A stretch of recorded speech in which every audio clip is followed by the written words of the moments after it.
In the grim darkness of the far future, where there is only war, two of the galaxy's most terrifying forces stand in opposition to one another, not through any grand ideological conflict, but through the simple, brutal mathematics of existence itself. On one side, we have the Tyranids, the great Devourer, an extragalactic swarm of bioengineered predators driven by an insatiable hunger to consume all biological matter in the universe. On the other, we have Chaos, the primordial corruption that seeps from the warp itself, twisting reality and flesh into nightmarish parodies of natural order. These two cosmic horrors represent fundamentally incompatible forces. The Tyranids seek to harvest, to consume, to convert all biological matter into more of themselves. Chaos seeks to corrupt, to transform, to remake the material universe in its own impossible image. What happens when these titanic powers collide? What occurs when a Tyranid hive fleet descends upon a world already claimed by the ruinous powers, where reality itself has been warped by demonic influence, and the very biomass that the Tyranids crave has been tainted by the touch of the warp? This is not a theoretical question.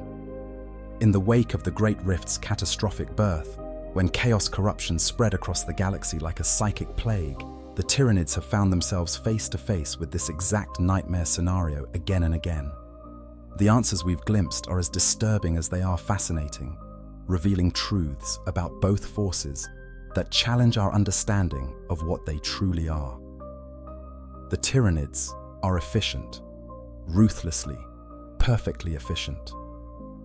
Every aspect of their invasion follows a calculated pattern, refined over millions of years and countless devoured galaxies.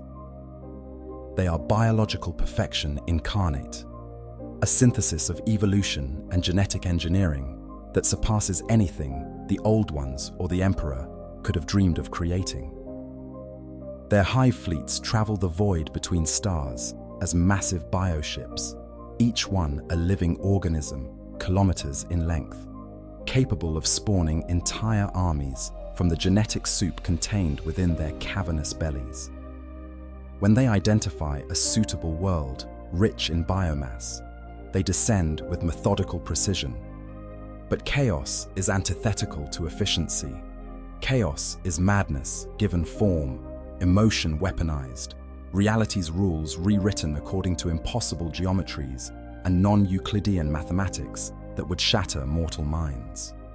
Where the Tyranids represent biological optimization, chaos represents spiritual corruption. Where the Tyranids follow predictable patterns honed by eons of consumption, chaos defies prediction entirely, operating according to the whims of malevolent gods and the fevered delusions of their worshippers. These forces should not be able to coexist in the same space. And yet, increasingly, they must. The galaxy has changed. The Great Rift, that massive wound in reality stretching across the galaxy, has fundamentally altered the strategic landscape for the Tyranid hive fleets. Entire sectors that should have been rich feeding grounds have been consumed by warp storms and demonic incursions. Planets that would have sustained the hive fleets for months have been transformed into demon worlds where the laws of physics no longer apply, and biomass itself has been corrupted beyond recognition. For the Tyranids, this represents an existential crisis. They cannot feed on the warp. They cannot digest demonic essence. The inconstant, ethereal matter of chaos offers no nourishment to organisms that have evolved to extract nutrients from carbon-based biological compounds. This is the paradox we're exploring today. When the ultimate predator meets prey that has been fundamentally transformed by the ultimate corruption, what happens? Do the Tyranids simply starve? Do they adapt? Do they find ways to cleanse the taint and reclaim the biomass underneath? Or does something stranger occur? Something that neither the hive mind nor the chaos gods anticipated? To understand this cosmic collision, we must first understand exactly how the Tyranid consumption process works. We must examine the mechanisms by which they strip a world clean, and convert its biosphere into more of themselves. Only then can we truly appreciate what goes wrong when that biomass has been corrupted by chaos, and why the hive mind has been forced to adapt in ways that suggest an intelligence far more sophisticated than many imperial scholars have given it credit for. The Tyranid consumption process, biological warfare at planetary scale. When a Tyranid hive fleet identifies a suitable target world, it initiates a planetary assault that unfolds in distinct phases, each one building upon the last with terrifying efficiency. This is not random predation. This is orchestrated biological warfare conducted across an entire planet simultaneously, coordinated by the vast distributed intelligence of the hive mind itself. The first phase is infiltration. Long before the main hive fleet arrives, before any Imperial astropath can scream a warning into the void, the Tyranids seed the target world with vanguard organisms. Genestealers slip through planetary defenses disguised as refugees or stowaways on merchant vessels. Lictors drop from orbit in specialized spores, their chameleonic skin rendering them nearly invisible as they stalk through wilderness areas, cataloging the planet's defensive capabilities and biological diversity. These advanced scouts serve multiple purposes. They assess the world's biomass density, its military strength, the genetic diversity of its dominant life forms. But most importantly, they establish a psychic beacon. As more genestealers infiltrate population centers, they begin the insidious process of creating hybrid cults. Through their kiss, they implant genetic material into unsuspecting hosts. When these hosts reproduce, they birth hybrid offspring, creatures that blend Tyranid and human genetics, in ways that are both horrifying and strangely beautiful in their biological sophistication. These hybrids form cults, worshipping the Tyranids as the Star Children, or four-armed Emperor, completely unaware that they are marking their world for annihilation. The psychic resonance of these growing cults creates a beacon in the warp, a lighthouse that guides the hive fleet inexorably toward its prey. When the hive fleet arrives, it announces its presence with the shadow in the warp, a psychic phenomenon so powerful that it blankets the entire star system in a suffocating null field. Astropathic communication becomes impossible. Psykers scream in agony as their connection to the warp is severed or overwhelmed by the unified consciousness of trillions upon trillions of Tyranid organisms. No cry for help can escape. No reinforcements can be called. The world is alone, isolated in the darkness with the approaching swarm. The hive ships take up positions in low orbit and begin the second phase, the spore drop. Millions upon millions of mycetic spores rain down upon the planet's surface like a deadly biological precipitation. These organic drop pods vary wildly in size. Some are no larger than a human fist, containing only microscopic organisms, bacterial agents, and viral payloads. Others are massive, kilometers across, capable of delivering entire Tyranid biotitans to the battlefield. As these spores impact and crack open, they release their payloads across the entire planet simultaneously. The smaller spores release xenophagic viruses and bacteria that immediately begin transforming the planet's ecosystem. Native plant life is infected with aggressive alien organisms that hijack their cellular machinery. Within hours, forests that have stood for millennia begin mutating, growing at accelerated rates as they draw nutrients from deep in the planet's crust and concentrate them in easily harvestable biomass on the surface. The atmosphere begins to change as well. Spore chimneys, massive chimney-like growths, burst from the earth and begin pumping alien organisms into the air. The sky darkens with clouds of microscopic Tyranid organisms. The temperature rises as these organisms alter the atmospheric composition, creating a hothouse environment that accelerates all biological processes. Meanwhile, the larger spores disgorge the warrior organisms. Termagants and hormigants by the thousands, their chitinous carapaces gleaming wetly in the polluted light. their weapons biofuse to their very bodies. Larger creatures follow, Tyranid warriors that serve as synaptic nodes for the hive mind's will, carnifexes that crush fortifications under their massive bulk, winged gargoyles that darken the skies in screeching flocks, numbering in the millions. Each organism is perfectly designed for its role in the planetary conquest. The third phase is predation and conquest. The Tyranid swarms sweep across the planet's surface in massive waves, overwhelming defensive positions through sheer weight of numbers and perfectly coordinated assaults. They do not fight like humans or other species. There is no hesitation, no fear, no self-preservation instinct among the smaller organisms.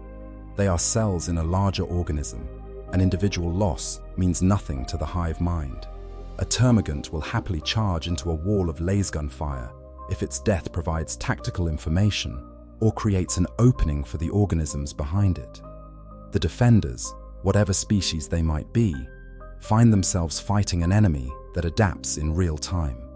If flamers prove effective against one swarm, the next wave emerges from mycetic spores with heat-resistant carapaces and fire-suppressing bioacids. If armor proves difficult to penetrate, the Tyranids spawn new bioforms with anti-armor weapons fused to their very bodies.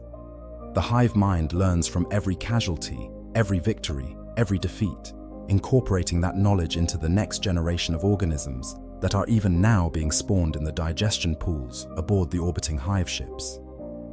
As the military resistance is ground down and population centers fall, the fourth phase begins: consumption.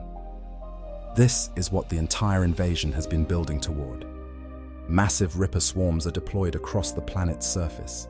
Millions upon millions of these maggot-like organisms that exist for a single purpose: to devour. Rippers are not sophisticated creatures. They are essentially mobile stomachs with teeth, capable of consuming organic matter at an astonishing rate. They swarm through cities, forests, oceans, devouring everything organic in their path.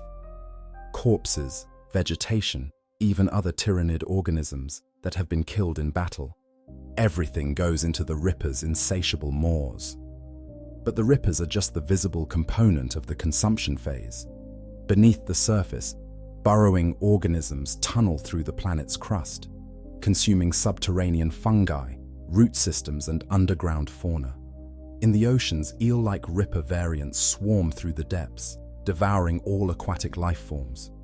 Even the mineral resources are extracted, particularly rare elements that can be incorporated into the Tyranids' exotic bioweapons and armor. All of this biomass, everything the Rippers and other feeder organisms consume, is brought to the reclamation pools. These are massive basins that form across the planet's surface, filled with powerful digestive enzymes capable of breaking down any organic compound into its constituent molecules. The Rippers, gorged beyond the ability to move, simply crawl into these pools and throw themselves in, becoming part of the digestive soup along with everything they've consumed. From the reclamation pools, capillary towers rise. These are among the most remarkable organisms in the Tyranid arsenal. Plant-like bioconstructs that grow at impossible speeds, reaching from the planet's surface into the upper atmosphere and beyond. Their roots connect to the reclamation pools, and through a combination of powerful metabolic pumping and what appears to be a form of organic hydraulic pressure, they pump the biomass slurry upward. The hive ships in orbit extend massive proboscis-like feeding tubes that connect to the tips of the capillary towers, and the biomass is transferred directly into their cavernous holds. Inside the hive ships, this biomass soup is processed through biological manufactories of staggering complexity. The genetic information from all the consumed life forms is catalogued and analyzed. Useful adaptations are identified and incorporated into the hive fleet's genetic library. The raw materials, the amino acids, the proteins, the lipids, the nucleic acids, are recombined and restructured to spawn new Tyranid organisms. Some replace losses from the invasion. Others are entirely new bioforms. Evolutionary experiments designed to counter specific threats the hive mind has identified. The final stage of consumption is total. The atmosphere itself is siphoned away, drawn up through the capillary towers, or directly harvested by specialized drone ships that descend into the thinning air. The oceans are drained, every drop of water extracted and absorbed. What remains is a barren rock, stripped not just of life, but of the very capacity to support life ever again. The planet has been rendered down to molecular bedrock, every useful element extracted, every calorie of energy absorbed. And then the hive fleet departs, seeking its next meal, leaving behind only an airless tomb as evidence that a world once existed here. This process, from initial infiltration to final departure, can take anywhere from a few weeks to several months, depending on the size of the world, the strength of its defenses, and the richness of its biosphere. A sparsely populated frontier world might be consumed in days. A heavily defended hive world might resist for months before the inevitable fall. But the outcome is always the same. The Tyranids are patient, inexorable, and ultimately unstoppable once they have committed to a planetary assault. This is the machine of consumption, honed over millions of years and countless devoured galaxies. This is the process that has rendered entire sectors of space lifeless. This is the horror that approaches Imperial space from beyond the galactic rim in numbers that dwarf all previous encounters. And this is the process that chaos fundamentally breaks. The nature of chaos. Corruption, when reality itself becomes poison. To understand why chaos-corrupted worlds pose such a unique problem for the Tyranids, we must first understand what chaos corruption actually is, and how it transforms both living tissue and the fundamental nature of reality itself. Chaos is not simply an enemy faction or a political ideology.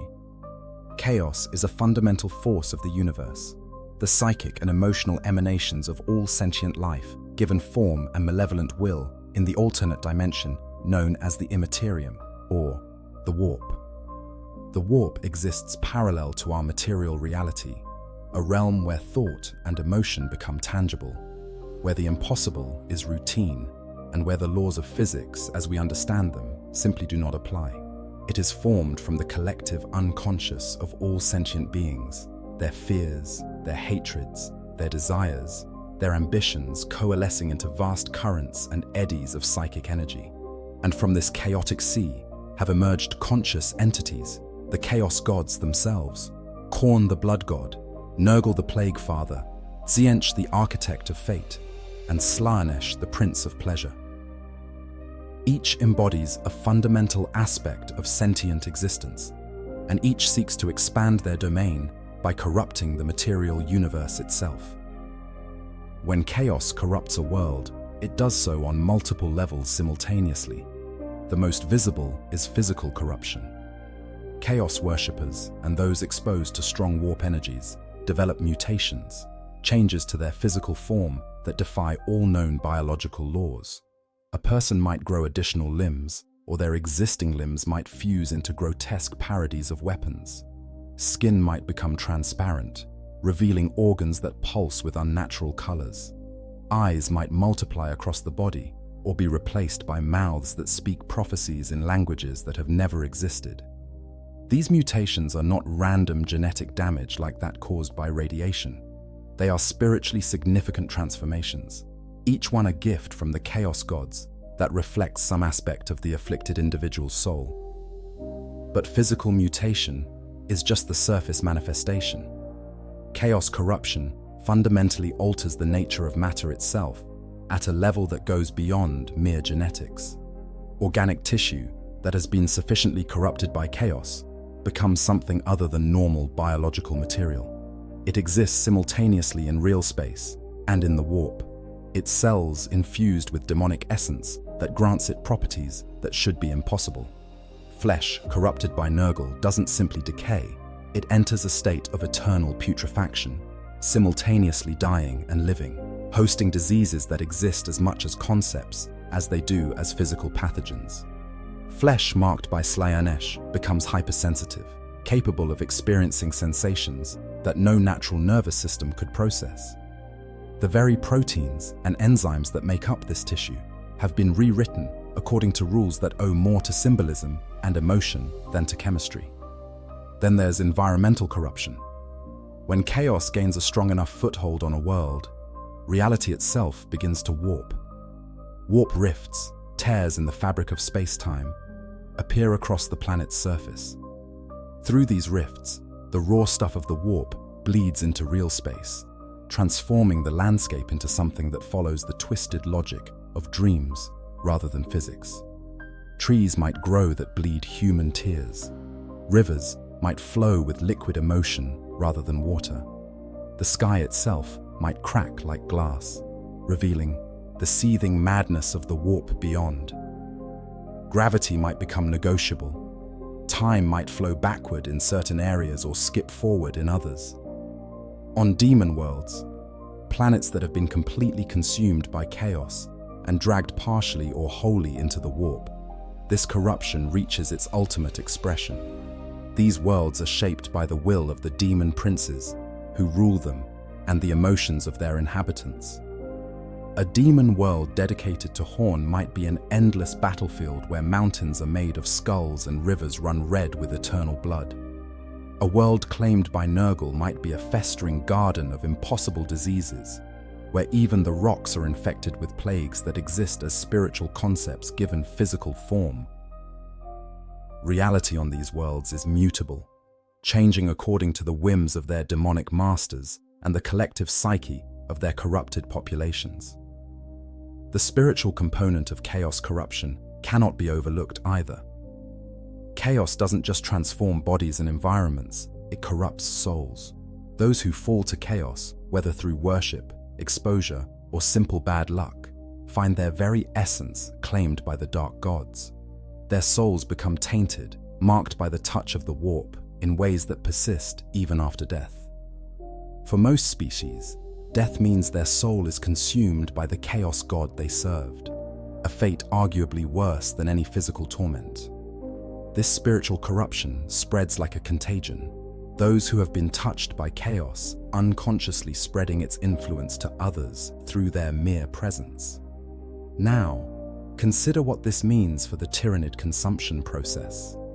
The Tyranids have evolved over millions of years to consume normal biological matter, carbon-based life forms, operating according to known physics and chemistry.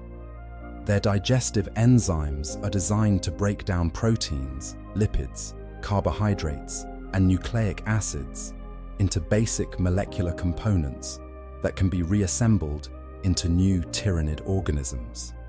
Their genetic assimilation process is built to analyze and incorporate DNA, to identify useful adaptive traits and splice them into the hive fleet's genetic repository. But chaos-corrupted biomass doesn't follow these rules. The flesh of a chaos mutant isn't just genetically altered tissue, it's matter that has been fundamentally transmuted by warp energy. It exists in a state that is partially non-physical, partially conceptual. How do you digest flesh that is simultaneously solid matter and living metaphor? How do you extract genetic information from DNA that has been rewritten according to impossible principles? How do you process nutrients from tissue that hosts diseases existing as much as spiritual concepts, as biological pathogens? Worse still, consuming chaos-corrupted material risks contaminating the hive fleet itself. The Tyranids' strength lies in their genetic purity, their biological perfection unmarred by anything except controlled, directed evolution. Chaos corruption spreads like a spiritual virus, infecting not just individual organisms, but entire bloodlines, entire species. If a Tyranid organism consumes corrupted biomass and that corruption takes hold, it could potentially spread through the synaptic network to other organisms, and from there throughout the entire hive fleet. The hive mind itself might become infected, its distributed consciousness polluted by demonic influence. This is the fundamental problem. The Tyranids are the ultimate consumers, designed to devour everything. Chaos is the ultimate corrupter, designed to pollute everything. These forces are diametrically opposed, and when they collide, something has to give.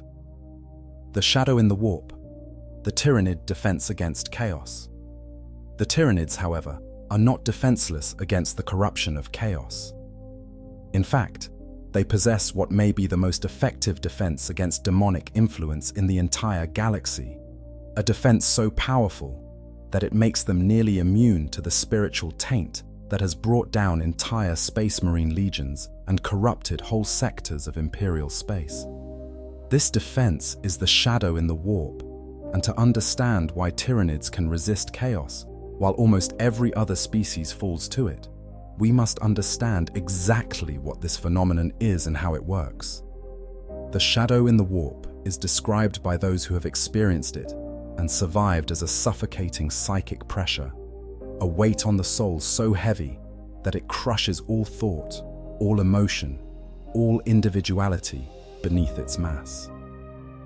Imperial psychers caught in its grip have been driven insane, their minds shattered by the experience of feeling their connection to the warp severed or overwhelmed.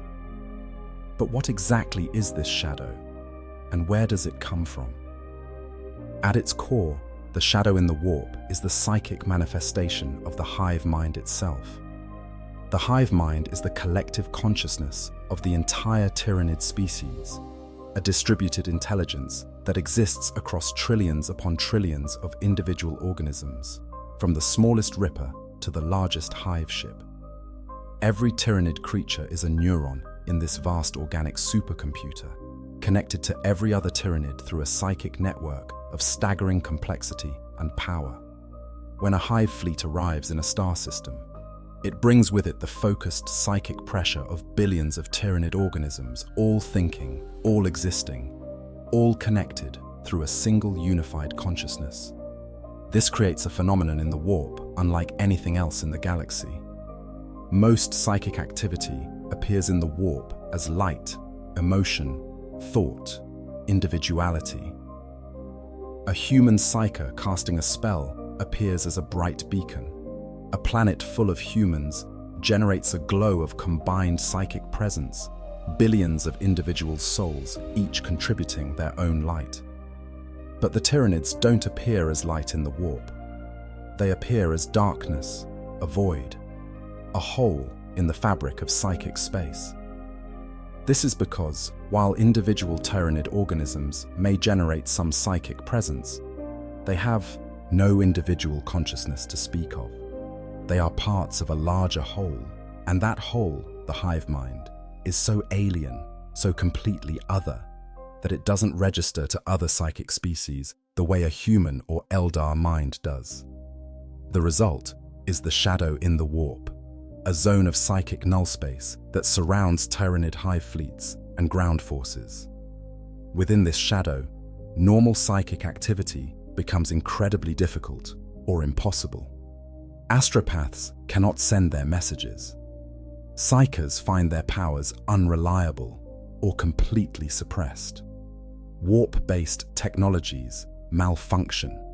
And most importantly for our discussion, demons find it incredibly difficult or impossible to manifest.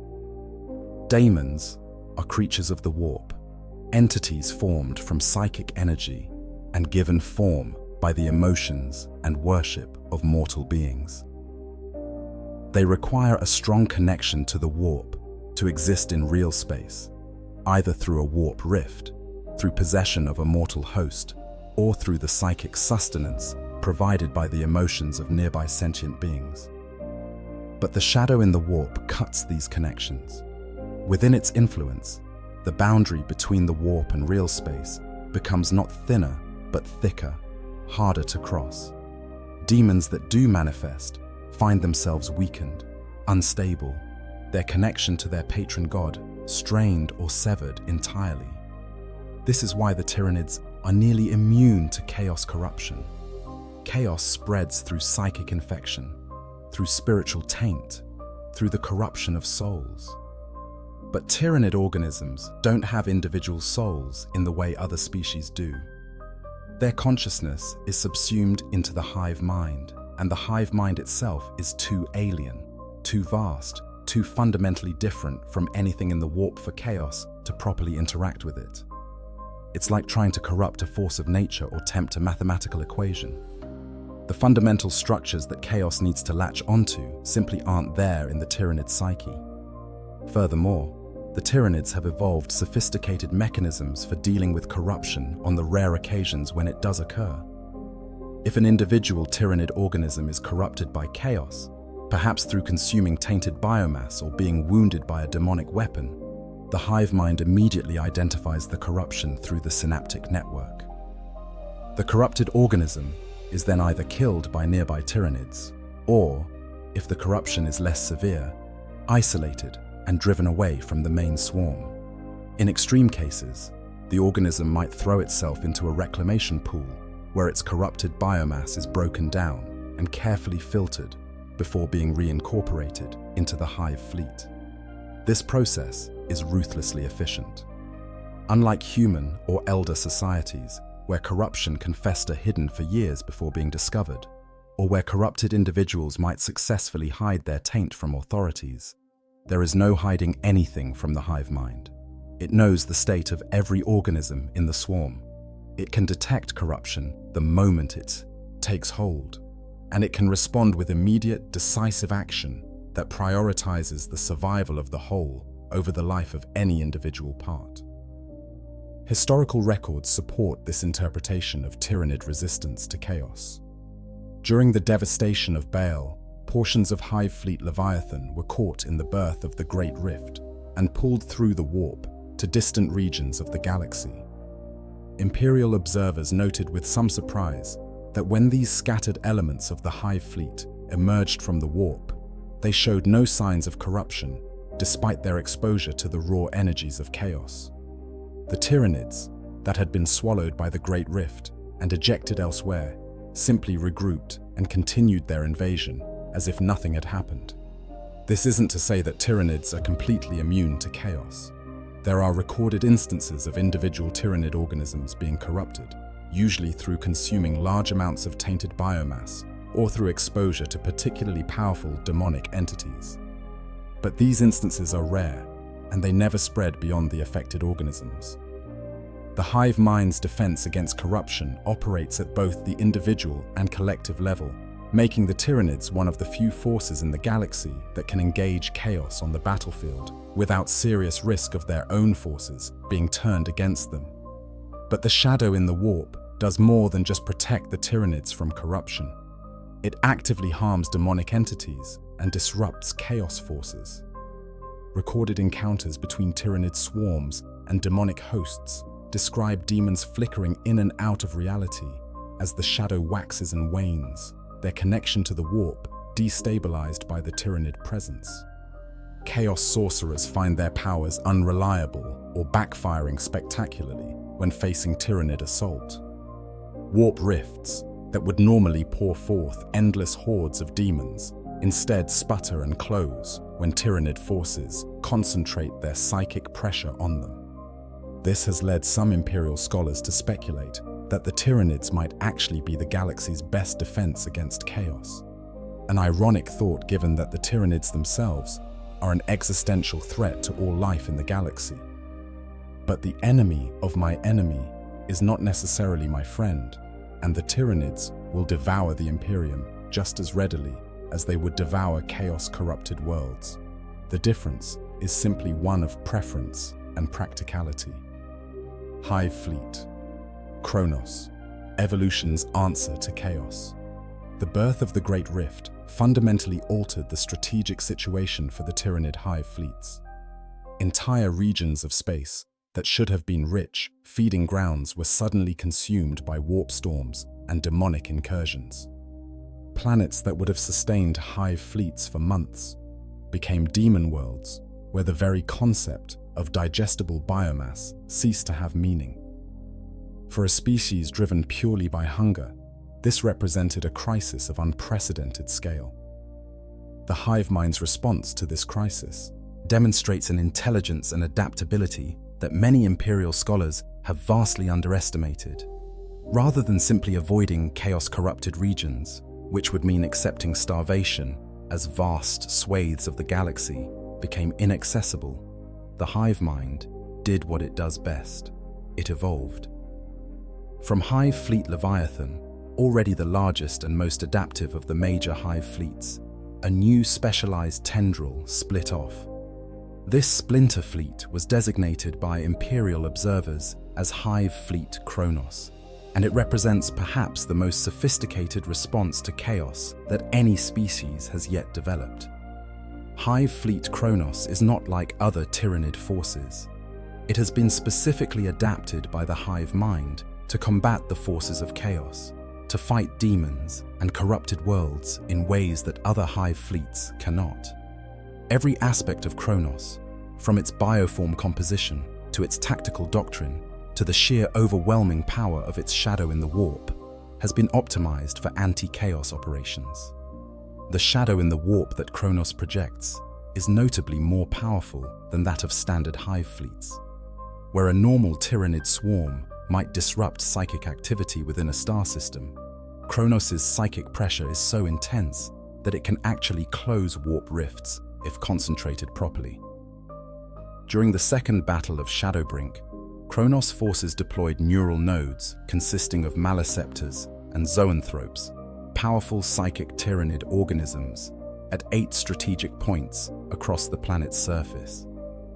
Around these nodes, the shadow in the warp reached such intensity that the warp rifts, actively spewing forth cornate demons, began to seal themselves. The wounds in reality, which had been growing stronger with every moment, instead began to close, driven shut by the sheer psychic pressure of the hive mind. This represents an unprecedented achievement. Closing warp rifts typically requires either powerful psykers performing dangerous rituals, advanced technology like the Necron's anti-warp pylons, or the intervention of other warp entities.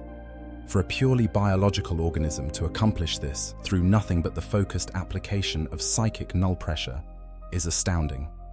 It suggests that the hive mind understands the warp and its interaction with real space at a level that rivals or exceeds that of the most learned human or Eldar scholars. Kronos' bioform composition also reflects its specialized role. While other hive fleets favor close combat, overwhelming enemy positions with massive waves of hormagaunts and genestealers that tear through defenders in savage melee, Kronos takes a different approach.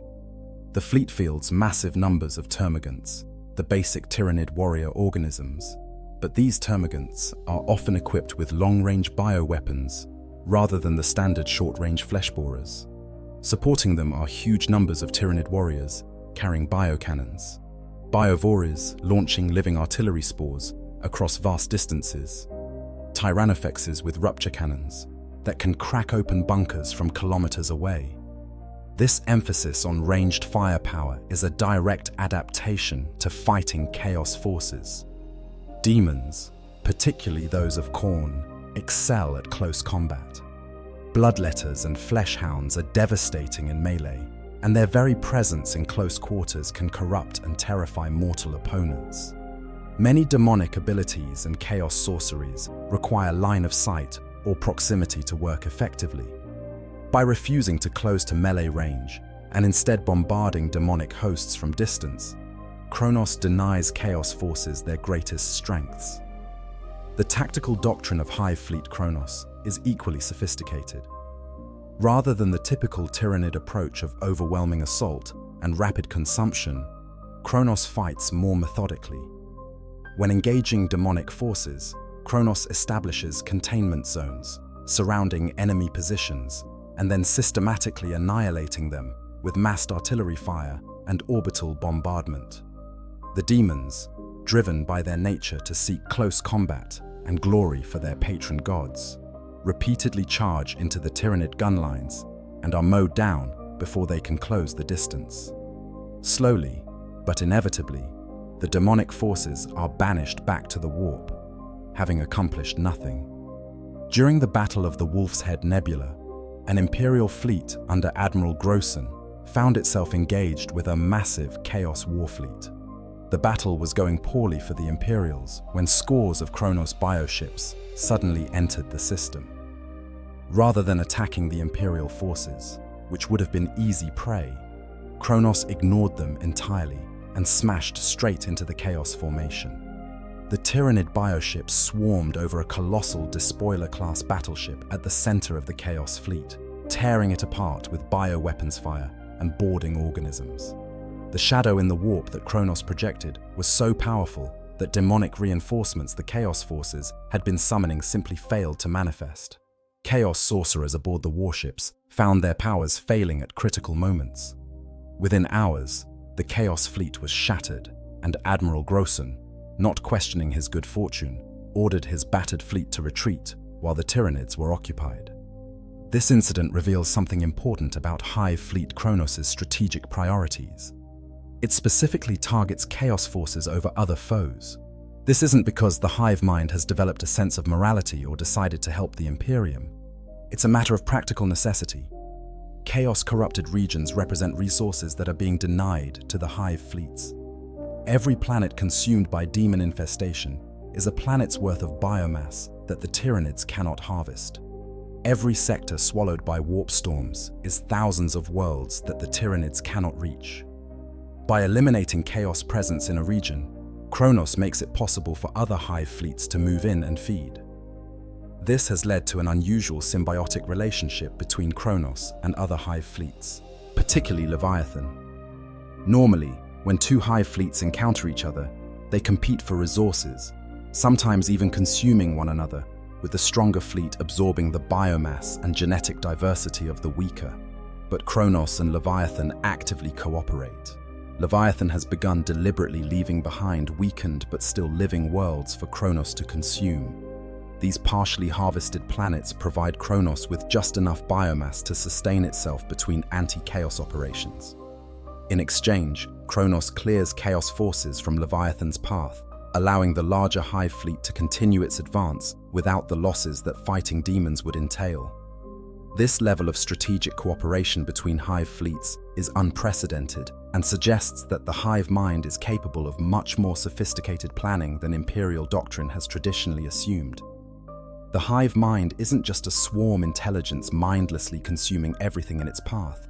It's capable of specialization, of creating dedicated forces for specific threats, of coordinating multiple fleets across vast distances to achieve strategic objectives. Kronos also demonstrates remarkable adaptability in combat. During an engagement with Night Lord's Chaos Space Marines, a warband known for their hit-and-run tactics and psychological warfare, Kronos completely countered their traditional advantages. The Night Lords attempted to bait Kronos forces into ambushes, using their stealth capabilities to strike at isolated Tyranid organisms and then fade back into the shadows.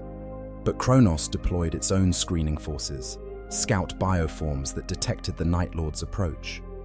When the Chaos Space Marines set ambushes, they found themselves walking into counter-ambushes, surrounded by Tyranid forces that had predicted their movements. The Night Lord's usual tactics of spreading fear and confusion were useless against foes with no individual emotions to manipulate and a hive mind that could coordinate perfect responses to every attack.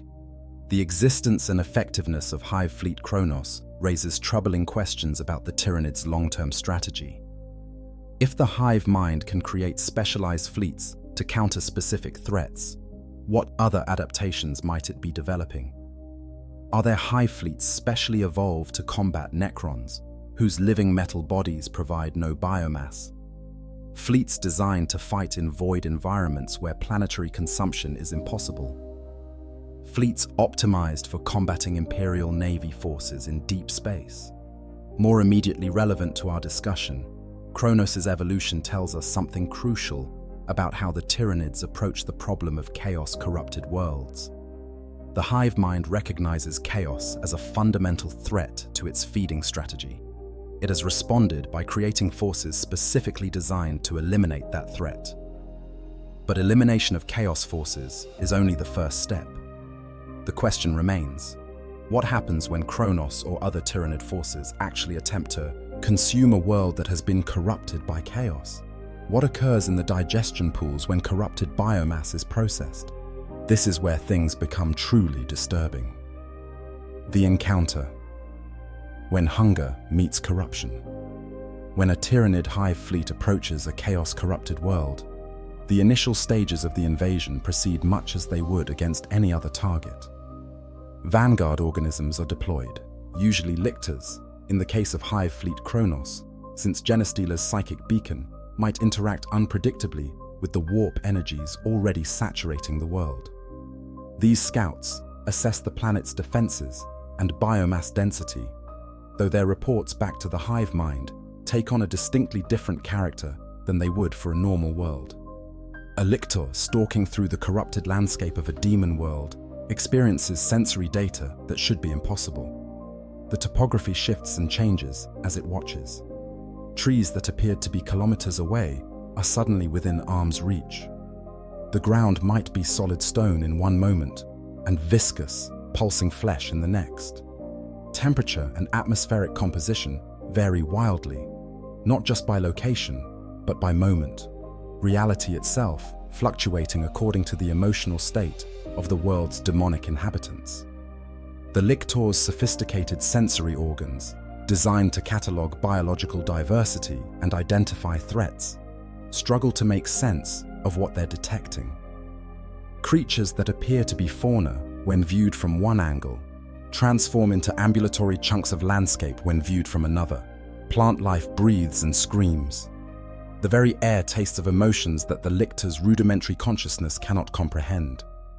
All of this data is transmitted back to the hive mind through the synaptic network, and the hive mind processes it with its vast intelligence.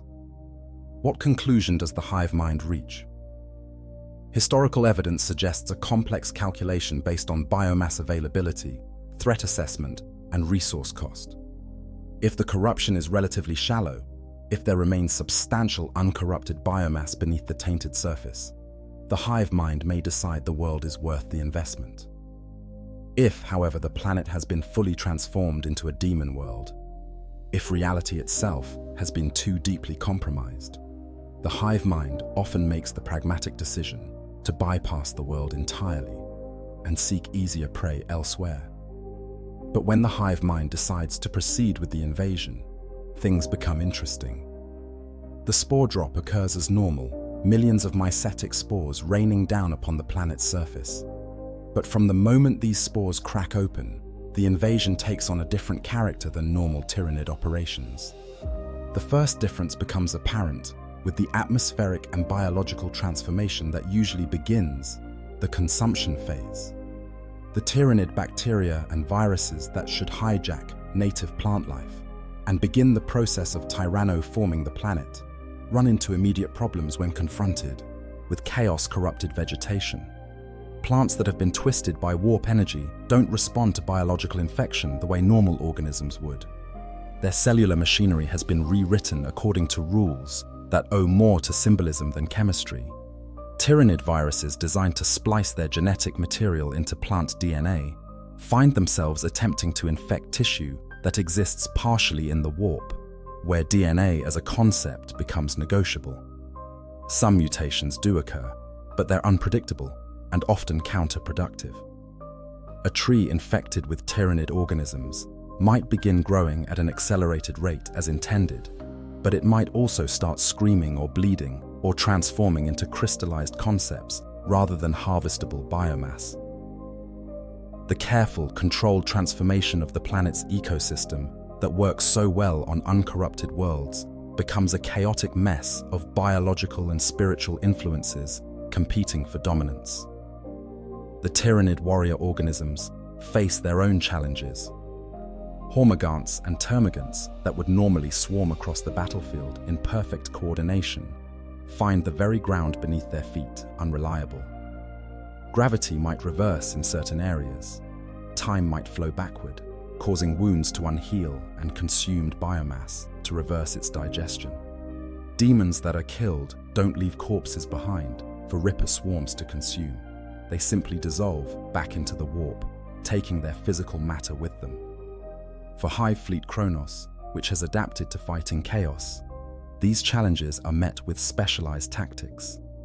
The fleet deploys massive concentrations of psychic Tyranid organisms, zoanthropes and neurothropes, whose psychic powers can reinforce reality in localized areas, creating bubbles of stable space-time within which normal physics apply. Within these bubbles, Tyranid forces can operate with their usual efficiency, but maintaining these zones of stability requires constant psychic effort, draining resources that would normally be devoted to other functions.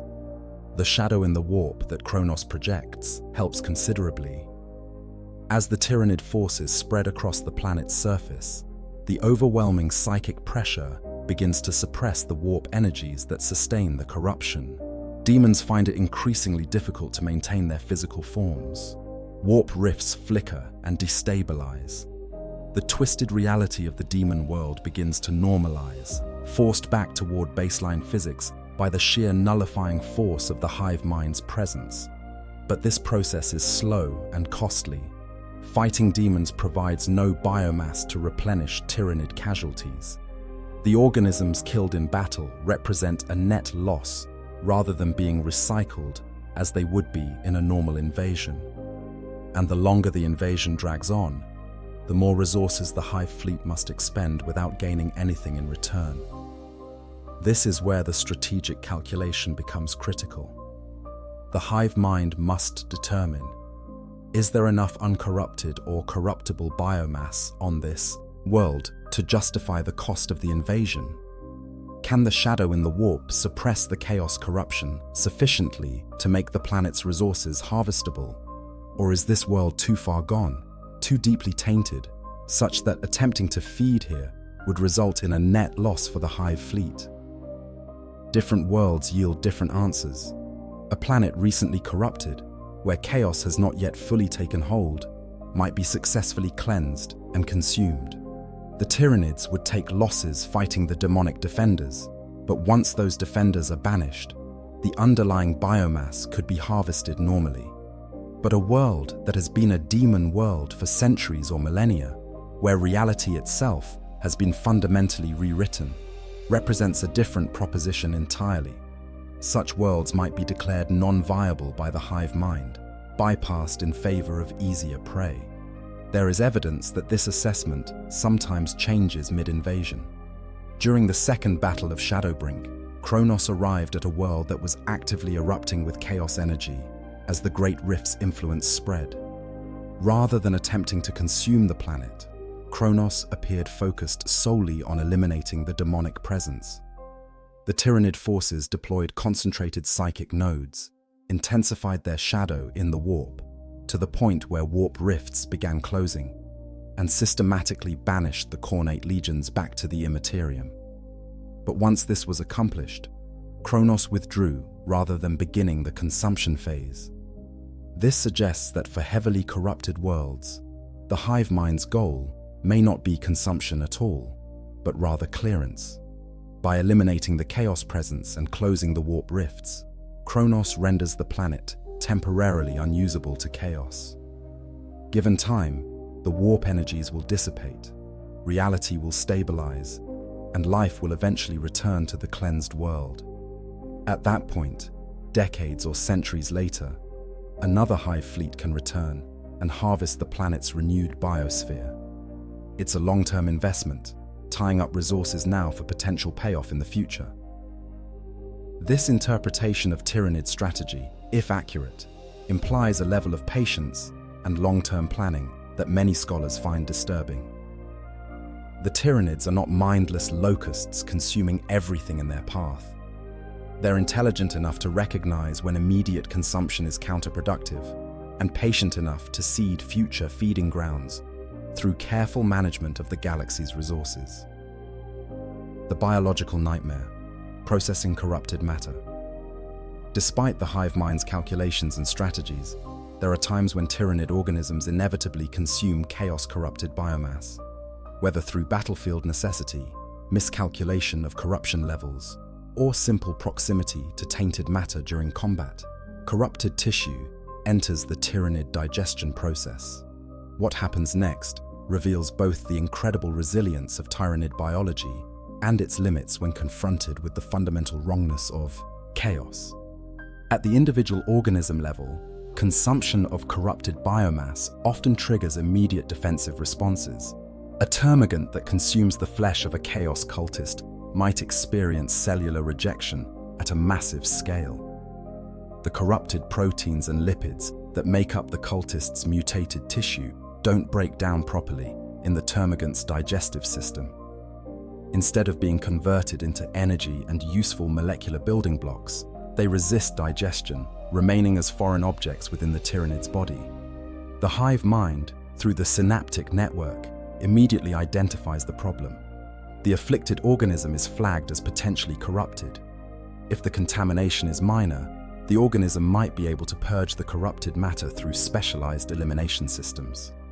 Tyranid biology is remarkably efficient at filtering out unusable or dangerous materials.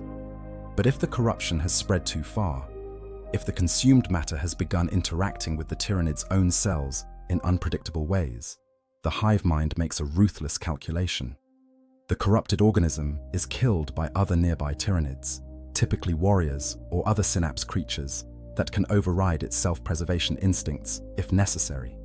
Its body is then either left on the battlefield to be reclaimed later after careful analysis, or in some cases, immediately destroyed through immolation or acid to prevent any possibility of the corruption spreading. This happens with mechanical efficiency, without hesitation or mercy. One corrupted organism is an acceptable loss if it prevents contamination of the entire swarm. But the real test of the Tyranid digestion system comes when corrupted biomass makes its way into the reclamation pools. These massive basins filled with digestive enzymes are where the bulk of planetary consumption occurs. Millions of tons of organic matter are dumped into these pools daily during an active invasion. The enzymes break everything down into molecular soup: amino acids, simple sugars, fatty acids, nucleic acids, all the basic building blocks that are then pumped up the capillary towers to the orbiting hive ships. When corrupted biomass enters these pools, something disturbing happens. The digestive enzymes, powerful enough to dissolve ceramite armor and reduce entire forests to liquid in hours, struggle with chaos-tainted tissue. The flesh doesn't break down properly. Instead of dissolving into component molecules, it often remains semi-solid, floating in the pool like chunks of gristle in spoiled broth. Chemical analysis would show that the molecular structure is wrong at a fundamental level. Proteins that should denature and separate into amino acid chains instead retain their tertiary structure even after prolonged exposure to the enzymes. Lipid membranes resist breakdown, their phospholipid bilayers somehow maintained by warp energy even after all physical forces trying to tear them apart. Some reclamation pools receiving high concentrations of corrupted biomass have been observed, usually by Imperial forces in the aftermath of a failed Tyranid invasion, to show signs of contamination. The digestive enzymes themselves become tainted, their chemical composition altered in ways that shouldn't be possible. Pools that were clear or amber-colored might turn colors that don't exist in normal light spectra. The biomass soup might begin exhibiting properties that violate thermodynamics, growing warmer without energy input, or spontaneously organizing itself into patterns that suggest impossible geometries. In the most severe cases, reclamation pools consuming large amounts of chaos-corrupted matter have been reported, though these reports are often classified by the Inquisition to spawn autonomous entities. Chunks of half-digested corrupted flesh might pull themselves out of the pools and shamble across the landscape like ambulatory tumors. These abominations are neither truly Tyranid nor truly demonic, but something in between, biological organisms animated by warp energy, operating according to neither the hive mind's will nor any chaos god's purpose. When the hive mind detects this level of contamination, the response is immediate and total. The corrupted reclamation pool is isolated. Tyranid organisms are directed to surround it and prevent anything from leaving. Then, specialized organisms are deployed to sterilize the entire area. Pyroacid-spewing creatures immolate everything within range. Bioplasma organisms superheat the pool until even the proteins denature from sheer thermal energy. In extreme cases, the hive mind might order orbital bombardment from the bioships above, destroying the corrupted pool and everything around it. The biomass lost in this process represents a significant cost. A single reclamation pool might contain enough nutrients to spawn thousands of Tyranid organisms. Destroying it is wasteful, inefficient, exactly the kind of loss that the Tyranid's evolutionary strategy is designed to minimize. But the alternative, allowing the corruption to spread into the hive fleet itself, is unacceptable. The hive mind will always choose to sacrifice part of itself rather than risk corruption of the whole. Aboard the hive ships in orbit, additional layers of filtration and analysis occur. The biomass soup pumped up from the planet's surface passes through multiple processing stages. Each stage includes Tyranid organisms specifically designed to detect and filter out contamination. Think of them as living quality control systems, able to identify molecular structures that don't match the hive mind's genetic database. When corrupted material is detected at this level, it's shunted off into isolated chambers where it can be studied. The hive mind is curious about chaos corruption in its own way, not from intellectual interest, but from the practical desire to better combat it. By analyzing corrupted biomass under controlled conditions, the hive mind can potentially identify weaknesses to exploit, develop better filtration systems, even create specialized antibodies or enzymes that can break down chaos-tainted tissue more effectively. Some of this research yields results. Over time, as hive fleets encounter more chaos-corrupted worlds, they become marginally better at processing tainted biomass. New strains of digestive enzymes are developed that can handle lower levels of corruption. Filtration organisms become more sophisticated in their ability to identify and remove contaminated materials. It's evolution in action, the hive mind adapting to a new environmental pressure. But there are limits to this adaptation.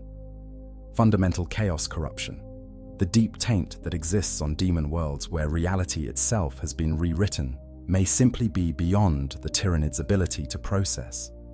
Matter that exists simultaneously in real space, and the warp, tissue animated by demonic essence rather than normal biological processes, organisms whose very molecular structure is sustained by worship and belief rather than chemistry. These things cannot be digested and converted into new Tyranids, no matter how sophisticated the processing becomes. This represents a hard limit on the Tyranid's consumption. For a species whose entire strategy revolves around consuming everything, the existence of matter that cannot be consumed is more than just an inconvenience. It's an existential problem. If chaos corruption continues to spread, if more and more of the galaxy becomes demon worlds and warp-twisted wastelands, the Tyranids will find themselves with fewer and fewer viable feeding grounds. They might win every battle against chaos forces, but still starve because the victory yields no biomass to sustain further conquest.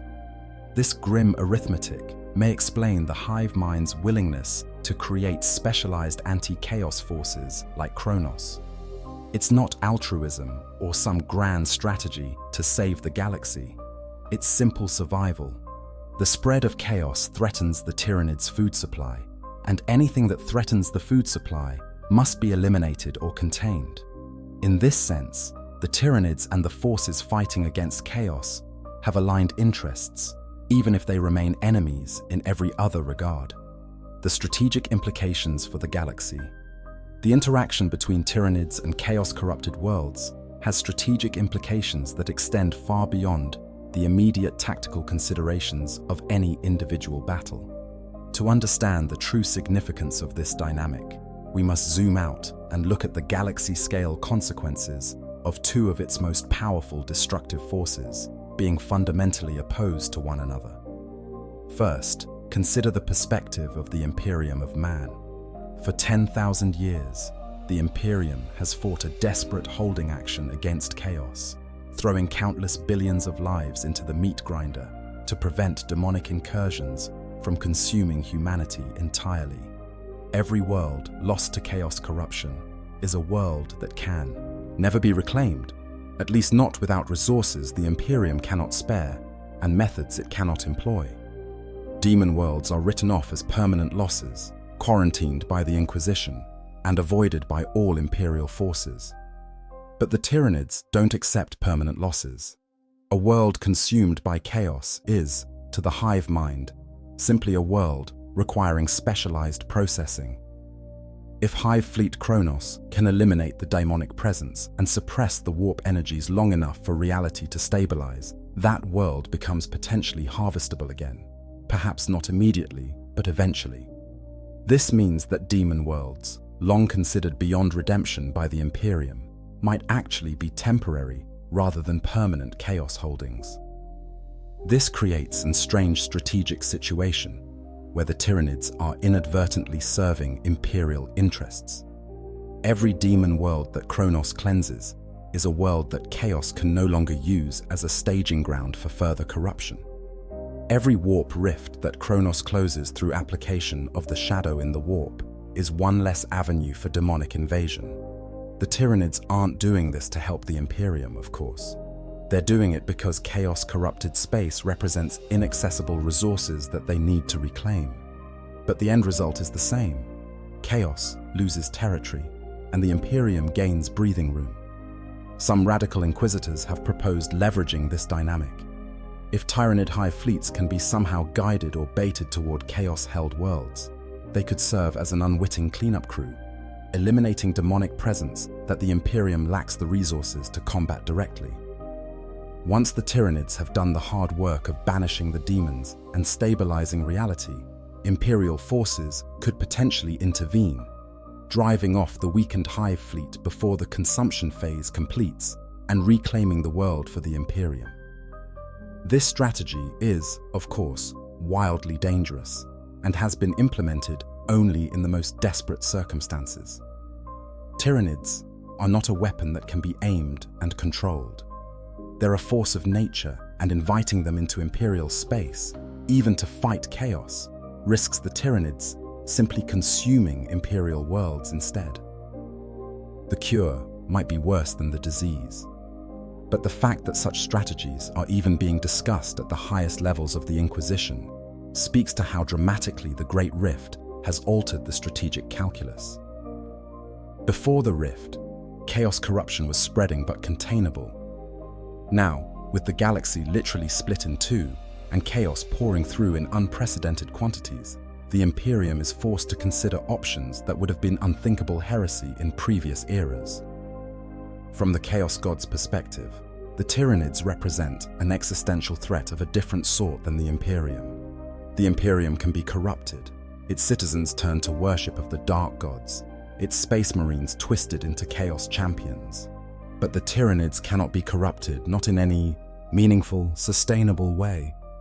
They have no souls to claim, no desires to exploit, no egos to inflate. They are, from Chaos's perspective, the ultimate enemy. Utterly incorruptible, yet completely dedicated to destroying the very thing that sustains chaos. The mortal life forms whose emotions and beliefs give the Chaos Gods power. If the Tyranids were to consume the entire galaxy, devouring all sentient life, the Chaos Gods would starve.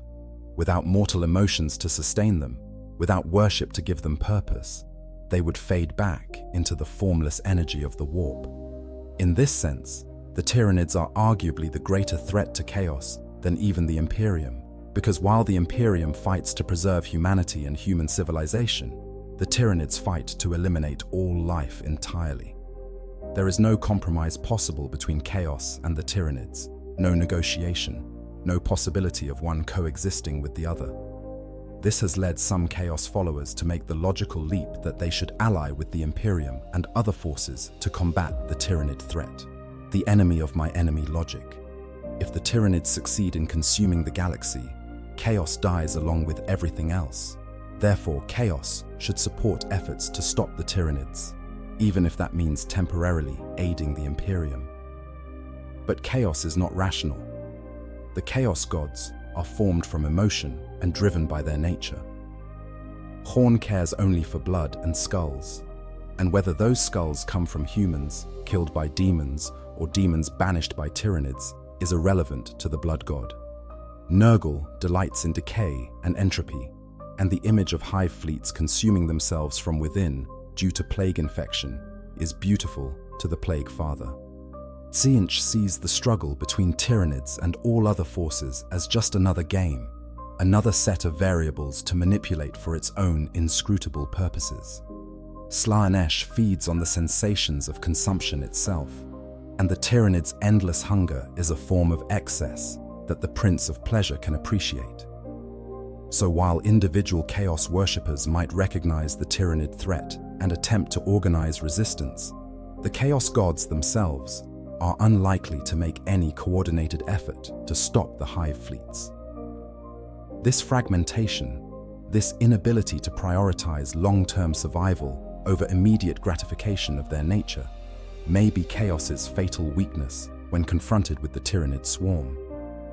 For the other major factions of the galaxy, the Eldar, the Tau, the Necrons, the Tyranid Chaos dynamic presents different challenges and opportunities.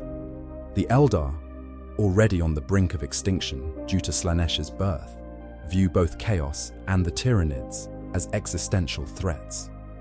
But they also recognize that as long as these two forces are fighting each other, they're not entirely focused on destroying the Eldar. Some Farseers have attempted to manipulate events to encourage Tyranid Chaos conflicts, using their knowledge of the future to guide hive fleets toward Chaos-held worlds. The Tau, with their weak presence in the warp, are nearly invisible to both Chaos and the Shadow in the warp.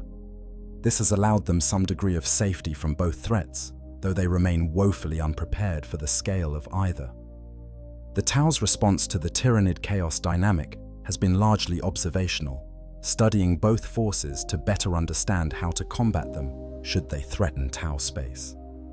The Necrons present the most interesting case. As soulless machines, they are immune to both Chaos corruption and Tyranid consumption. Neither force can truly threaten the Necrons' existence in the way they threaten biological species. Some Necron dynasties have actively exploited this immunity, allowing Tyranid and Chaos forces to devastate each other, while the Necrons wait safely in their tomb worlds, ready to emerge and claim the emptied territory once both forces have moved on. At the galactic level, the inability of Tyranids to consume Chaos-corrupted worlds represents a potential limit on the hive fleet's expansion. If Chaos corruption continues to spread at its current rate, accelerated by the Great Rift's presence, we might eventually reach a point where the majority of the galaxy's biomass is tainted beyond the Tyranids' ability to process it. At that point, the hive fleets would face a choice: adapt further, finding ways to process increasingly corrupted matter, or leave the galaxy in search of richer feeding grounds elsewhere. Current evidence suggests the hive mind is choosing adaptation, with Kronos representing just the first step in a longer-term evolutionary strategy. But there are limits to biological adaptation, even for organisms as sophisticated as the Tyranids. If Chaos corruption reaches a threshold where matter itself becomes more concept than substance, more warp than real space, no amount of evolution may allow the Tyranids to digest it. This creates a strange form of ecological balance at the galactic scale. Chaos corruption makes worlds inedible to Tyranids, limiting hive fleet expansion. But Tyranid predation eliminates the mortal populations whose emotions sustain chaos, limiting chaos's power and spread. Neither force can completely destroy the other, and neither can ignore the other. They are locked in a form of cosmic competition that will likely continue until one or both are destroyed by external forces, or until one evolves a solution to the other that we cannot currently predict. Recorded encounters when the swarm met the storm. The theoretical discussion of how Tyranids interact with chaos-corrupted worlds is illuminated by actual historical encounters that have been documented by Imperial observers, usually at great cost. These battles provide concrete examples of the dynamics we've been discussing and reveal nuances in both Tyranid and Chaos behavior that purely theoretical analysis might miss. The Battle of Shadowbrink stands as the most thoroughly documented encounter between Tyranid forces and a chaos-corrupted world. Shadowbrink had been the site of a previous Tyranid invasion by Hive Fleet Leviathan, which had defeated a significant demonic force before consuming the planet and moving on. But the Great Rift's birth changed everything. Chaos energy surged back into the system, and Shadowbrink erupted with demonic activity once again. Warp rifts tore open across the planet's surface, spewing forth legions of cornate demons. Within weeks, the carefully terraformed world that the Imperium had been attempting to reclaim was transformed into a hellscape of blood and brass. Then Hive Fleet Kronos arrived, drawn by the intense psychic emanations of the demonic presence. What followed was unlike any battle Imperial observers had previously recorded between these two forces. Kronos didn't simply throw wave after wave of organisms at the demon legions as other Hive fleets might have done. Instead, it deployed with surgical precision. 8 neural nodes were established at strategic points across Shadowbrink's surface, each one positioned at locations of particularly intense warp activity where major rifts had formed.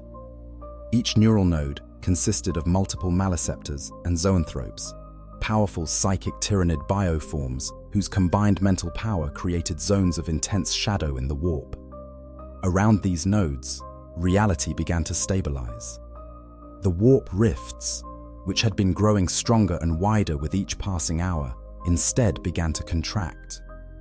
Demons attempting to pour through found the passage constricted, then closing, then sealed entirely as the shadow in the warp reached critical intensity. The Cornate legions, commanded by a powerful bloodthirster, recognized the threat. In standard demonic fashion, they launched massive assaults against the neural nodes, waves of bloodletters and fleshhounds charging forward with the mindless fury that characterizes Horned servants. They sought glorious close combat, the chance to spill Tyranid ichor and claim skulls for the blood god's throne. But Kronos refused to engage on those terms. The neural nodes were protected by massive gun lines of Tyranid organisms specialized for ranged combat. Termagants by the tens of thousands unleashed storms of flesh-borer beetles. Hive Guard launched impaler cannons from beyond visual range. Biovores lobbed living artillery spores that exploded among the charging demons. Tyrannophexes fired rupture cannons that could penetrate even demonic armor. And behind all of this, the shadow in the warp grew ever stronger, draining the spiritual energy that sustained the demons' physical forms. The demons charged again and again, driven by their nature to seek close combat regardless of the cost. And again they were mowed down before they could close to melee range, banished back to the warp by the weight of fire. Slowly but inevitably, the demonic presence on Shadowbrink was eliminated. The warp rifts closed completely, sealed by the psychic pressure of the hive mind. The planet was cleansed of chaos taint. But here's where Kronos' behavior diverged from typical Tyranid operations. After the demons were banished and the rifts closed, Kronos did not begin the consumption phase. The Hive fleet had expended significant resources in the battle. Thousands of Tyranid organisms had been killed, their biomass lost since demons don't leave corpses to be reclaimed. The planet's biosphere had been devastated by the demonic occupation and the subsequent battle, its biomass potential significantly reduced.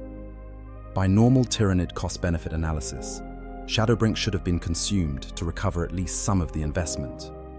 Instead, Kronos withdrew. The Hive fleet pulled back into orbit, collected its surviving forces, and departed the system entirely. Imperial observers monitoring the situation from hidden positions were baffled. Why would the Tyranids cleanse a world of chaos taint and then not harvest it? The answer became clear only when considered from the hive mind's perspective. Shadowbrink was now safe for future consumption by other hive fleets. The planet would recover over time, its biosphere regenerating naturally or through Imperial terraforming efforts. In a few decades or centuries, it would represent a much richer feeding ground than it did in its current depleted state. Kronos had made a long-term investment. The Wolf's Head Nebula engagement demonstrated different dynamics. Here, a Chaos war fleet and an Imperial Navy fleet were locked in fierce battle when Kronos arrived. The Tyranids could have easily destroyed both forces, harvesting the biomass from both Imperial and Chaos crews. But Kronos ignored the Imperial ships entirely, focusing all its firepower on the Chaos fleet. This selective targeting revealed something important about Tyranid threat assessment. The hive mind recognized that the Chaos fleet represented a strategic threat in a way that the Imperial fleet did not. Chaos corruption could spread to other worlds, rendering them inedible. The Imperial fleet, while hostile to the Tyranids, would at least leave worlds biologically viable if victorious. By eliminating the Chaos fleet first, Kronos prioritized the larger strategic goal of preventing chaos spread over the immediate tactical opportunity of consuming Imperial biomass. Admiral Grosson, commanding the Imperial fleet, showed remarkable pragmatism by ordering immediate withdrawal while the Tyranids were occupied with the Chaos forces. He understood that he'd been given a reprieve, not an alliance. Once the Chaos fleet was destroyed, Kronos would certainly turn on the Imperial ships if they remained in system. This restraint, this willingness to accept an enemy's help against a greater foe, and then immediately flee rather than attempting to capitalize on the situation, likely saved his fleet. In the Chalnath expanse, multiple hive fleets, including Kronos, Leviathan, and Typhon, have been drawn to a region heavily corrupted by Chaos influence. The resulting multi-sided conflicts have provided abundant data on how different hive fleets approach Chaos-corrupted environments. Leviathan, less specialized than Kronos, suffered heavier casualties when engaging demonic forces directly, but it also demonstrated remarkable adaptability, spawning new bioforms mid-campaign that showed increased resistance to warp-based attacks. Typhon showed different adaptations, focusing on rapid consumption and hit-and-run tactics, rather than the methodical clearance operations that Kronos favors. When Typhon encountered heavily corrupted worlds, it would quickly assess viability and, if consumption seemed impractical, simply move to the next target. This suggests that different hive fleets, while all part of the greater Tyranid race, have developed distinct strategic approaches to the Chaos problem. One particularly disturbing encounter occurred on a world designated only by its inquisitorial classification as Quarantine Theta 77. This demon world had been corrupted for centuries, its entire biosphere transformed into a living embodiment of Nurgle's garden. When a splinter of an unidentified hive fleet attempted to invade, the results were catastrophic for the Tyranids. The planet's corrupted vegetation didn't just resist Tyranid infection, it counter-infected the Tyranid organisms. Spores from Nurglite plants infected Tyranid warriors, causing them to develop diseases that should have been impossible for their enhanced immune systems to contract. Worse, these diseases spread through the synaptic network, jumping from organism to organism faster than the hive mind could isolate infected individuals. Within days, entire swarms were corrupted. Termagants began spontaneously developing mutations that served no tactical purpose, tumorous growths and weeping sores that reduced combat effectiveness. Larger organisms suffered system failures as their organs were consumed by impossible plagues. The hive mind's response was immediate and total: orbital bombardment of the planet's surface, destroying its own forces along with the corrupted biomass, followed by complete withdrawal from the system. This incident, documented by an inquisitorial observation team monitoring from the system's edge, demonstrated the absolute upper limit of what the Tyranids can handle. Deep chaos corruption, particularly of the Nurglite variety, with its focus on disease and decay, can overcome even the Tyranids' formidable biological defenses. When corruption reaches this level, the hive mind's only viable response is containment and retreat. The variety of these encounters reveals that there is no single answer to how Tyranids handle chaos-corrupted worlds. It depends on the level of corruption, the specific chaos god involved, the particular hive fleet conducting the invasion, and numerous other variables. but patterns emerge. Lighter corruption can be overcome through application of the shadow in the warp and careful filtering of consumed biomass. Moderate corruption requires specialized forces like Chronos and often results in net resource losses. Heavy corruption, particularly on demon worlds that have been corrupted for centuries, is often beyond the Tyranids' ability to process, resulting in either failed invasions or strategic bypassing of the affected worlds. The future, an eternal war of attrition. As we look toward the future of the galaxy, the interaction between Tyranids and chaos-corrupted worlds will likely intensify rather than resolve. The Great Rift shows no signs of closing. Chaos corruption continues to spread, and the Tyranid hive fleets continue their inexorable advance into Imperial space, drawn by the psychic beacon of humanity's trillions of souls. The hive mind has demonstrated remarkable adaptability in responding to the chaos threat. Hive Fleet Chronos is almost certainly not the final adaptation we'll see. As hive fleets encounter more corrupted worlds, as they gather more data on chaos biology and warp physics, we can expect further evolution. Future hive fleets might develop even more sophisticated filtration systems for processing corrupted biomass. They might spawn organisms specifically designed to combat demonic entities, bioweapons tuned to target the specific frequencies at which warp energy resonates.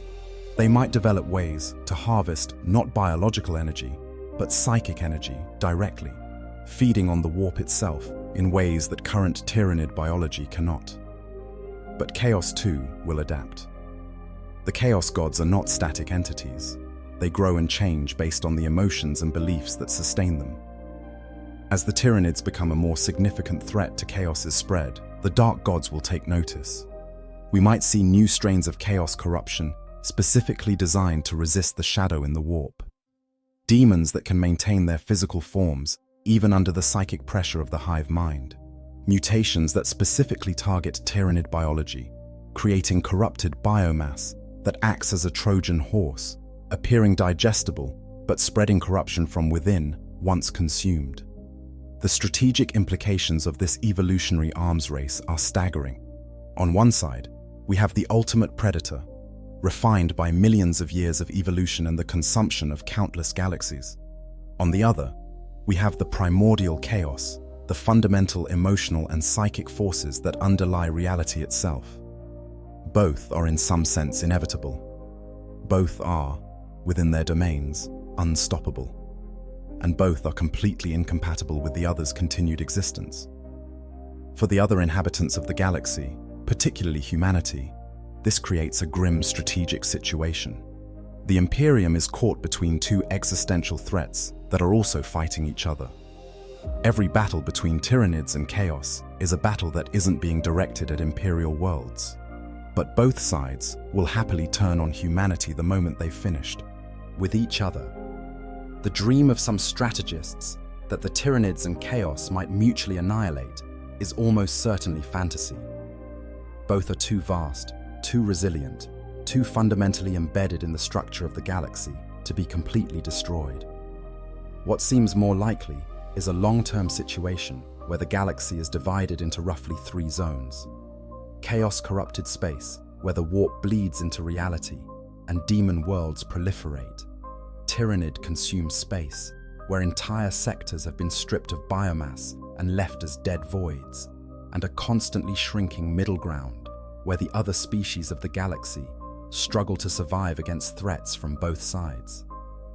The tactical lessons from Tyranid, encounters with chaos-corrupted worlds, are being studied intensely by every faction with the intelligence-gathering capability to do so. The Elder Farseers seek to use this knowledge to manipulate both forces, guiding them into conflicts that benefit the Elder. The Tau attempt to learn how the shadow in the warp functions, hoping to develop technological equivalents that could protect their worlds from both demonic incursion and Tyranid invasion. The Necrons observe with cold interest, calculating how these dynamics affect their own long-term goals of reclaiming the galaxy. But perhaps the most significant development is happening within the Imperium itself. The precedent set by Kronos of a specialized force designed to combat a specific threat has not gone unnoticed by the Adeptus Mechanicus. Some radical tech priests have proposed studying captured Tyranid organisms to understand how the shadow in the warp is generated and maintained. If this psychic phenomenon could be replicated through technology, it would provide the Imperium with an unprecedented weapon against chaos. An Imperial ship that could project its own shadow in the warp would be immune to demonic boarding actions, safe from warp-based weapons, able to close warp rifts and banish demons through sheer technological application of psychic null pressure. Such research is, of course, incredibly dangerous. Working with live Tyranid specimens risks contamination and escape, and attempting to replicate their psychic abilities might create something that attracts the hive fleet's attention. But in an Imperium pushed to the brink of extinction by threats on all sides, desperation makes formerly unthinkable options suddenly viable. The long-term outcome of the Tyranid chaos dynamic is impossible to predict with certainty, but several scenarios seem more likely than others. In the best case for the galaxy's existing inhabitants, the two forces remain locked in eternal conflict, neither able to gain decisive advantage, their mutual opposition preventing either from achieving complete victory. This buys time for the Imperium and other factions to strengthen their defenses, develop new weapons and strategies, perhaps even find ways to turn these threats against each other more effectively. In the worst case, one force finds a way to overcome the other decisively. If chaos develops corruption that can spread through the Tyranid hive mind, the galaxy could face hive fleets of demonic Tyranids, combining the endless hunger of the swarm with the reality-warping madness of chaos. If the Tyranids develop the ability to consume and process warp energy directly, they would become unstoppable, able to feed on demon worlds and chaos itself, growing stronger from every encounter with corruption rather than being weakened by it. Most likely, we'll see a middle ground, continued evolution on both sides, neither achieving complete victory, the balance shifting back and forth as one develops a new adaptation and the other counters it. This creates a dynamic equilibrium of horror, where the galaxy's inhabitants must constantly adapt to new variations of threats they thought they understood. Conclusion: the paradox persists. We began by asking what happens when the Tyranids, the ultimate consumers, attempt to devour worlds corrupted by chaos, the ultimate corruption. We've seen that the answer is complex, variable, and deeply troubling for everyone involved. The Tyranids can resist chaos corruption through the shadow in the warp and the hive mind's ruthless willingness to destroy infected organisms before contamination spreads. They've adapted to the chaos threat by creating specialized forces like Hive Fleet Kronos, demonstrating an intelligence and strategic sophistication that many Imperial scholars have underestimated. But there are limits to what even the Tyranids can consume. Heavily corrupted worlds represent resources that are effectively denied to the hive fleets, biomass that exists in a state too corrupted to be processed and incorporated. Chaos, for its part, has found in the Tyranids an enemy that cannot be corrupted through normal means, that has no desires to exploit, no egos to inflate, no souls to claim. The Tyranids are, from Chaos's perspective, the ultimate threat, incorruptible yet dedicated to consuming the mortal life that sustains the dark gods. But Chaos can defend itself through corruption, rendering worlds inedible, creating biomass so tainted that it acts as poison rather than sustenance. For the rest of the galaxy, this creates a paradoxical situation. Two of the most terrifying forces in existence are fundamentally opposed to each other, which provides some breathing room for other factions. But both remain existential threats that will happily turn on humanity or any other species the moment they've finished with each other. The enemy of my enemy is not my friend, merely a temporary distraction for the enemy. The Great Rift's birth has accelerated this dynamic, forcing the Tyranids to adapt more rapidly to chaos corruption than they would have otherwise. Hive Fleet Kronos and similar adaptations demonstrate that the hive mind is capable of sophisticated, long-term planning, creating specialized forces to address specific, strategic problems. This suggests that the Tyranids are not merely mindless locusts, but intelligent organisms pursuing complex strategic goals. As we look to the future, the interaction between these forces will likely intensify. More corrupted worlds will be encountered by hive fleets. More Tyranid adaptations will emerge to handle this corruption, and more chaos mutations will develop to resist Tyranid consumption. This evolutionary arms race between ultimate hunger and ultimate corruption will shape the galaxy's fate as much as any war between conventional armies. For those of us studying these phenomena, whether as imperial scholars, inquisitors, or merely those seeking to understand the galaxy we inhabit, the lesson is clear. Nothing in this universe is absolute. Even the Tyranids, perfect predators honed by eons of evolution, have limitations. Even chaos, the fundamental corruption that can twist reality itself, can be resisted. The galaxy is vast enough and complex enough that even its most powerful forces must adapt or die. Thank you for joining me on this deep dive into one of the most disturbing dynamics in the Warhammer 40,000 universe.